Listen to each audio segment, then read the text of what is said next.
ഒരു ഫ്രണ്ടിന് ഫാമിലി ആയിട്ട് താമസിക്കുന്ന ഒരു ഫ്രണ്ടിന് അനിത ഒരു കേക്കും കൊണ്ട് പോവുകയാണ്. പിന്നെന്തിനാ നിൽക്കുന്ന പോയി വാങ്ങിച്ചോ? എനിക്ക് ഇവനെ അറിയാം. 100 എന്റെ വീട്ടിൽ പണിക്ക് വന്നവനാ. ഇത് ഞാൻ കണ്ടിട്ടുണ്ട്. അടി പൊട്ടിക്കുന്നില്ലേ? നീ കല്യാണം കഴിച്ചിട്ടുണ്ടല്ലേ എന്നോട് പറഞ്ഞു? ഓഹോ, അപ്പോൾ അങ്ങനെ ഒരു സംഭവം ഉണ്ടായിരുന്നല്ലേ? 2 പിള്ളേരില്ലോടോ, കൊച്ചു പിള്ളേരില്ലേ രണ്ടെണ്ണം. അതിനെ നീ ഓർത്തു? പിള്ളേരില്ലോടാ, ആ ഒരു ചിന്ത വരും. ചെവിയും തലയും പോയി കാണുകേട്ടാ. അത് കണ്ടാ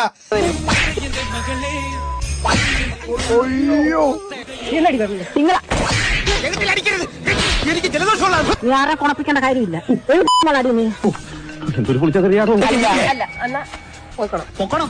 ഞാൻ പോവില്ല. ഞാൻ പൊക്കളെ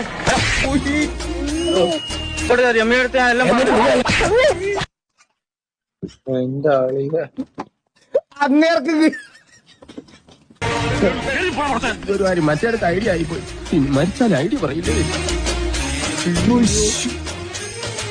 ഗൈസ് ദയവേത് ഇങ്ങനത്തെ പ്രാങ്കുകളൊന്നും നിങ്ങളൊന്നും ചെയ്യാതിരിക്കാൻ മനസ്സിലായോ?